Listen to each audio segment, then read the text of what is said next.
My cousin sent me a baby shower registry with $11,000 worth of gifts, then said, "Don't bother coming if you can't afford. Real family always supports." My aunt laughed. "She's carrying the next generation. Show some respect." I stayed quiet. That night, I pulled my funding from the venue, and what happened next sent the whole family into chaos. I, 32M, stared at the email notification on my phone, the subject line glowing with the words, "Baby Shower Registry, Our Little Miracle." The message came from my cousin, the same one who hadn't spoken to me in 3 years unless she needed something. I opened it during my lunch break, expecting maybe a simple Amazon wish list. What I found instead made me actually laugh out loud in the middle of the restaurant. The registry wasn't just ambitious. It was obscene. A designer stroller for $1,800. A crib that cost more than my first car. Luxury bedding sets, a smart bassinet with every technological feature imaginable, imported organic cotton everything. And the crown jewel was a $4,000 nursing chair that apparently had massage functions and heated armrests. I scrolled through page after page, watching the total climb higher and higher. When I reached the end, the expected contribution calculator suggested I should be spending between $800 and $1,200 as a close family member. The note at the bottom of the email was what really got me, though. She'd written that family was everything during this special time, and she hoped everyone would show their love appropriately. Then came the kicker. She'd added that if anyone couldn't afford to participate meaningfully, they shouldn't feel obligated to attend. "Real family always supports each other," she'd written. The words sat there on my screen like a slap. I forwarded the email to my girlfriend and asked her if I was reading this wrong. She called me immediately and asked if my cousin had lost her mind. We both sat there processing the audacity of it all. This was the same cousin who'd borrowed $3,000 from me 2 years ago for what she called an emergency and never paid back a cent. The same one who'd conveniently forgotten to invite me to her engagement party, but remembered to ask me to contribute to her honeymoon fund. That evening, I got a call from my aunt. She wanted to know if I'd received the registry and seemed excited to discuss it. I told her I had, keeping my tone neutral. She went on about how thrilled the family was, how this baby would be the first grandchild in our generation, how special and delicate the pregnancy had been. Then she asked directly if I planned to purchase something significant from the registry. I mentioned that the items seemed pretty expensive and I'd need to think about what I could manage. The temperature in her voice dropped immediately. She said she was disappointed in my attitude, that her daughter was carrying the next generation of our family, and the least we could all do was show some respect. She reminded me about the importance of family bonds and suggested that my reluctance spoke volumes about my character. I stayed quiet, letting her words hang in the air between us.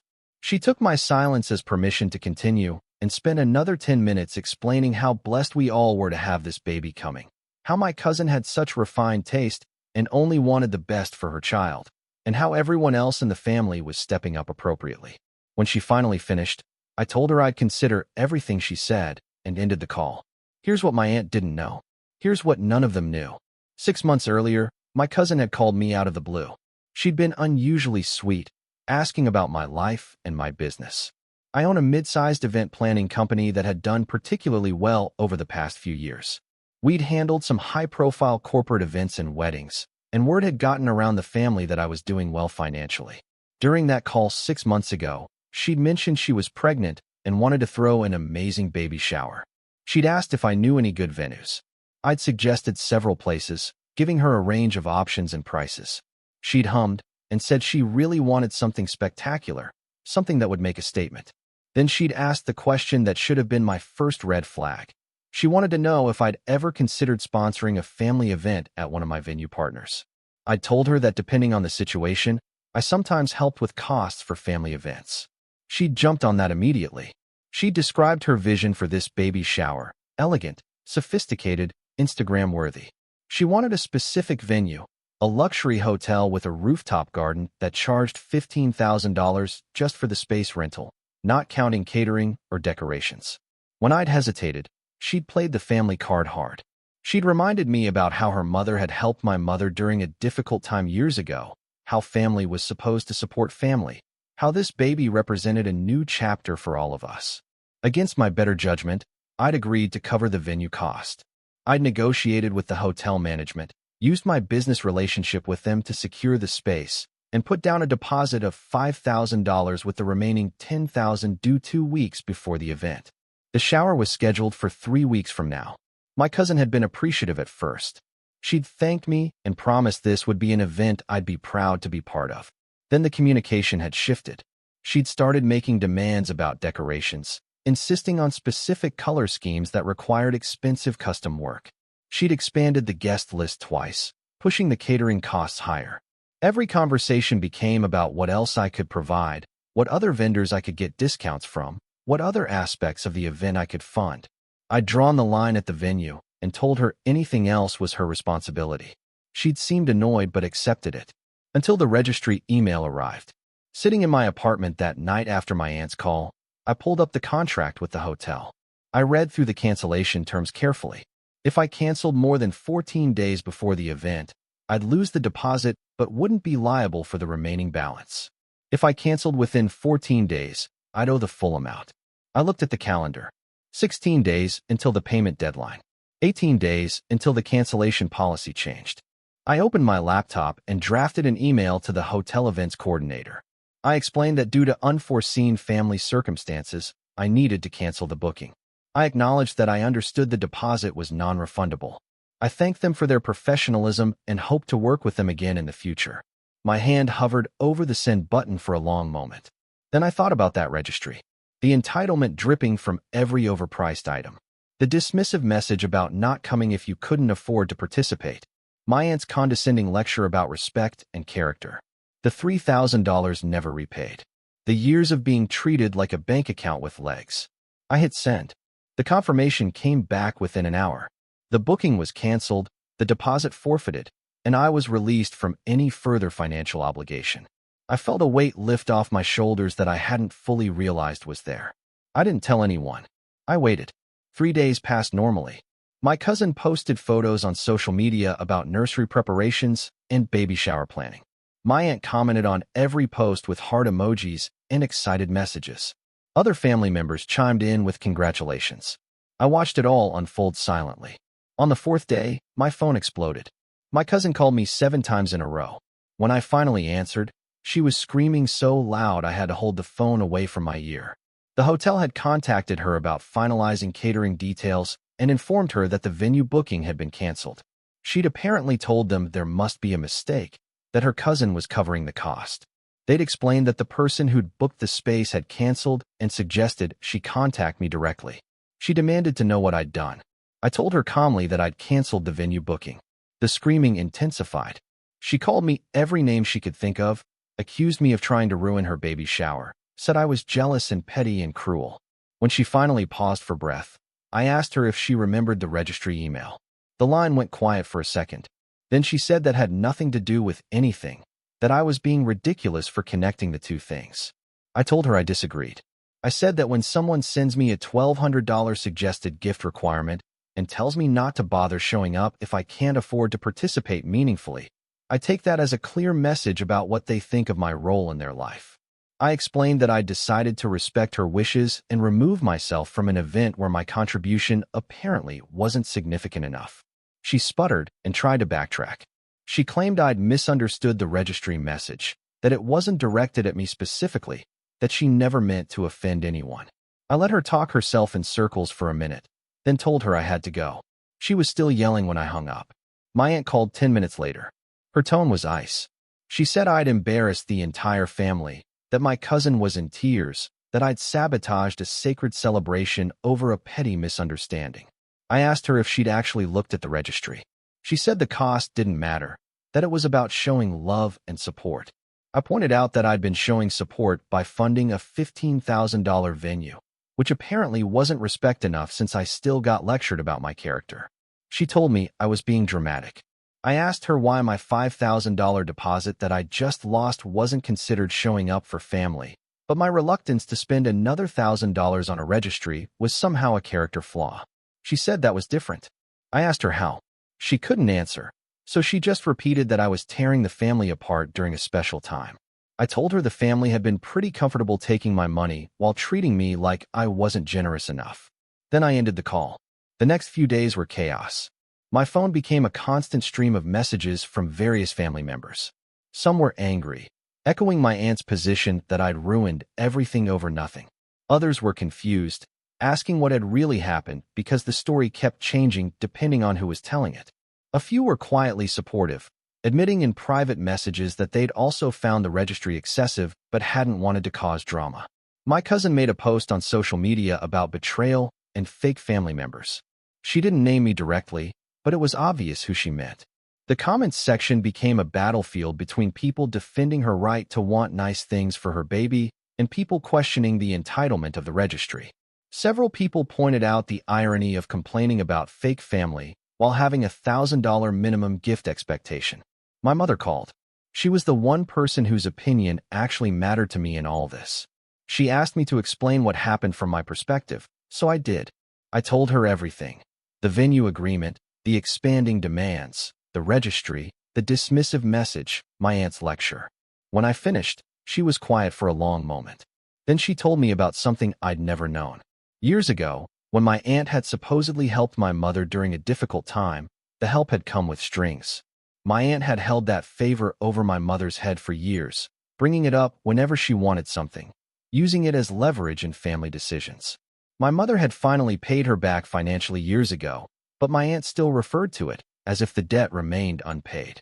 My mother said she understood why I'd canceled the venue. She didn't necessarily agree with the method, but she understood the frustration. She advised me to stand firm, but be prepared for the family to take sides. Then she said something that stuck with me. Sometimes the most expensive gift you can give someone is teaching them that your generosity has limits. Update 1.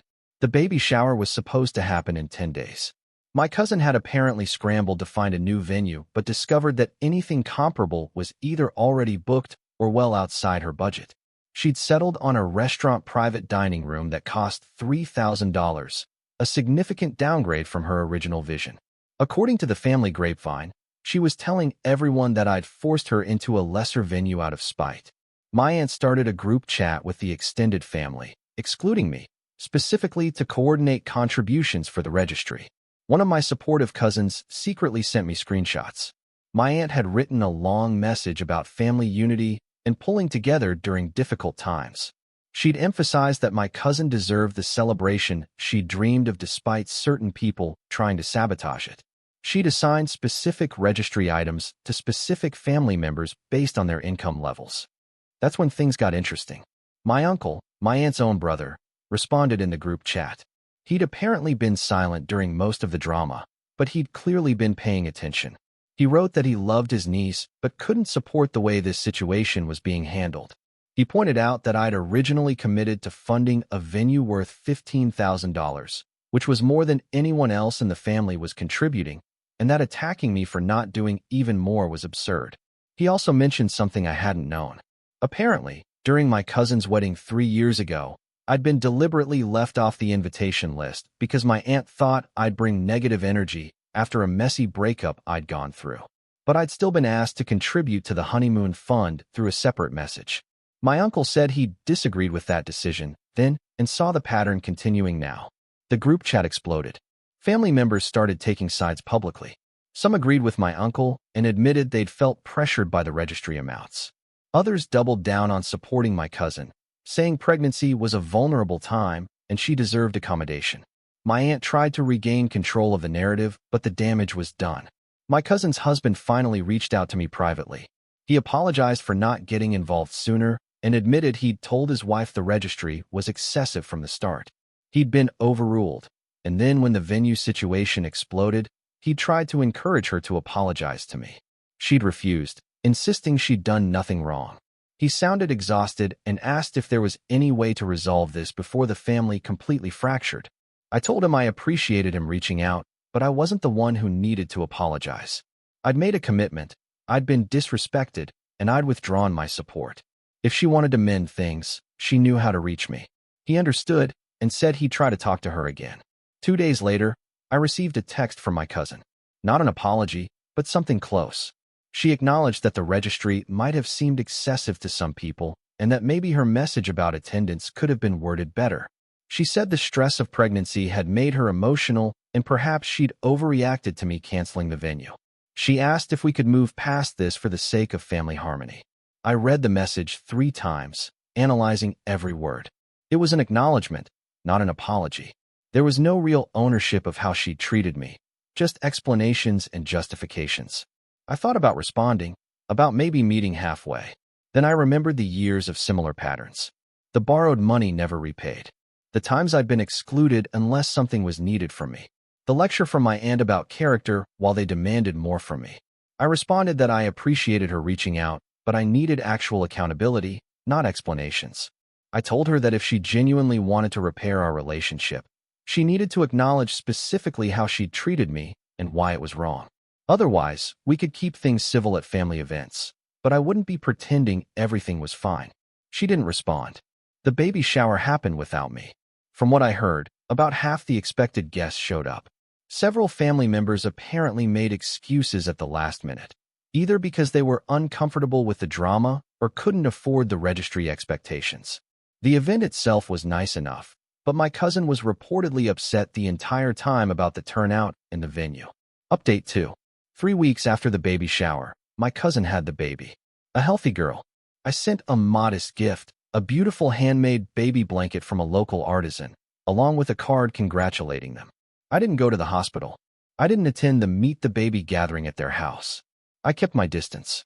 My mother visited and reported back that my cousin seemed different, quieter. The reality of new parenthood had apparently hit hard, and the fairy tale vision she'd built up didn't match the exhaustion and stress of actual infant care. My mother said she'd asked about me, wondering if I'd come by. My mother had told her honestly that I'd probably wait for a genuine apology. 2 months passed. I focused on my business, my relationship, my life. The family drama faded into background noise. Some relatives stayed distant. Others reached out to rebuild connections. I learned who actually valued me beyond what I could provide. Then my aunt called. Her voice was different this time, lacking the righteous anger from before. She said she wanted to talk to me in person, that there were things she needed to say. I was skeptical but agreed to meet for coffee. She looked older when I saw her. Tired. She ordered her drink, and we sat in uncomfortable silence for a moment. Then she started talking. She said watching her daughter struggle with new motherhood had given her perspective. She'd seen how isolated my cousin had become when the family drama had pushed people away. She'd watched the support network crumble because of entitlement and demands. My aunt admitted she'd enabled it. She'd raised her daughter to believe the world owed her things, that family was obligated to provide whatever she wanted. She'd reinforced that behavior by making excuses and attacking anyone who set boundaries. She said the baby shower disaster had been a wake-up call she'd initially ignored, but time had made the lesson impossible to dismiss. She apologized. Actually apologized. For the lecture about my character, for dismissing my generous venue contribution, for the years of treating me like a resource rather than a person. She said she didn't expect me to forgive her immediately, but wanted me to know she understood what she'd done wrong. I listened to it all, processing. Part of me wanted to reject it, to hold on to the anger that had felt so justified. But I also heard genuine remorse in her voice. I told her I appreciated her honesty and needed time to think about where we went from here. She nodded and said that was fair. A week later, I got a letter in the mail. From my cousin. A real letter, handwritten, 3 pages long. She wrote about everything, the entitlement, the registry, the dismissive attitude, the pattern of using me. She acknowledged specifics I'd mentioned in my text and others I hadn't, but that she'd apparently reflected on. She wrote about how becoming a mother had made her think about what values she wanted to teach her daughter, and she'd realized she couldn't teach respect and gratitude when she hadn't shown those things herself. She apologized without qualifications or explanations. She asked if we could start over, building a relationship based on mutual respect rather than expectations. She included a check for $3,000, repayment for the loan from years ago that I'd written off as lost. She said she'd been saving it from her maternity leave budget because she wanted to make things right. I sat with that letter for days. I showed it to my girlfriend, to my mother, to my uncle who'd defended me. Everyone had opinions, but ultimately it was my decision. Forgiveness wasn't about them, it was about me. About whether I wanted to carry this anger forward or allow space for people to grow. I decided to respond. I wrote my own letter, acknowledging her apology and my willingness to try rebuilding our relationship slowly. I deposited the check and used part of it to buy a substantial savings bond in her daughter's name, sending her the documentation. I told her I wanted her daughter to have opportunities, but also to learn the value of money and respect. We started small. Coffee meetings every few weeks. Conversations about life, parenthood, business, family. We didn't pretend the past hadn't happened, but we didn't dwell in it either. She showed me photos of the baby, and I actually felt something warm looking at them instead of resentment. Update 3. 6 months after everything exploded, we had a family dinner. My aunt hosted, and for the first time in years, the atmosphere wasn't tense. My cousin was there with her husband and the baby. Other relatives who'd taken various sides throughout the drama were present. Everyone seemed cautious but hopeful. During dinner, my cousin stood up with her daughter in her arms. She addressed the whole family and talked about the past year. The excitement of pregnancy, the stress of planning, the drama she'd caused, the lessons she'd learned. She publicly apologized to me in front of everyone, thanking me for setting a boundary that ultimately helped her grow. She said she hoped her daughter would have people in her life who respected her enough to call her out when she was wrong. It was uncomfortable and beautiful and awkward all at once. Several people cried. My aunt squeezed my hand under the table. The baby made gurgling noises that broke the tension and made everyone laugh. Later, as people were leaving, my uncle pulled me aside. He said he was proud of how I'd handled everything. That standing up for myself had given others permission to examine their own family dynamics. That several relatives had mentioned setting better boundaries in their relationships because of what they'd witnessed. My girlfriend met the baby for the first time that night. Watching her hold the tiny human, I thought about the future, about the kind of family I wanted to be part of, the values I wanted to model, the relationships I wanted to maintain. The drama had been exhausting and painful, but it had also cleared the air in ways that years of polite dysfunction never could have. I'm not naive. I know one apology and one dinner don't erase years of patterns. Rebuilding trust takes time. But I also know that people can change when they're motivated, and becoming a parent had motivated my cousin in ways nothing else had. My aunt had faced uncomfortable truths about her parenting.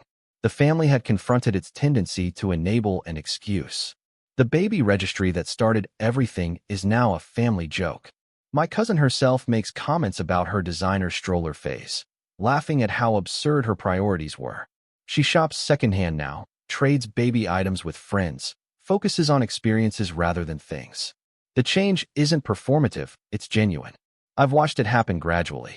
Do I regret canceling the venue? Sometimes I think about how differently things could have gone if I'd just swallowed my pride and let it slide. But mostly I'm grateful I stood firm.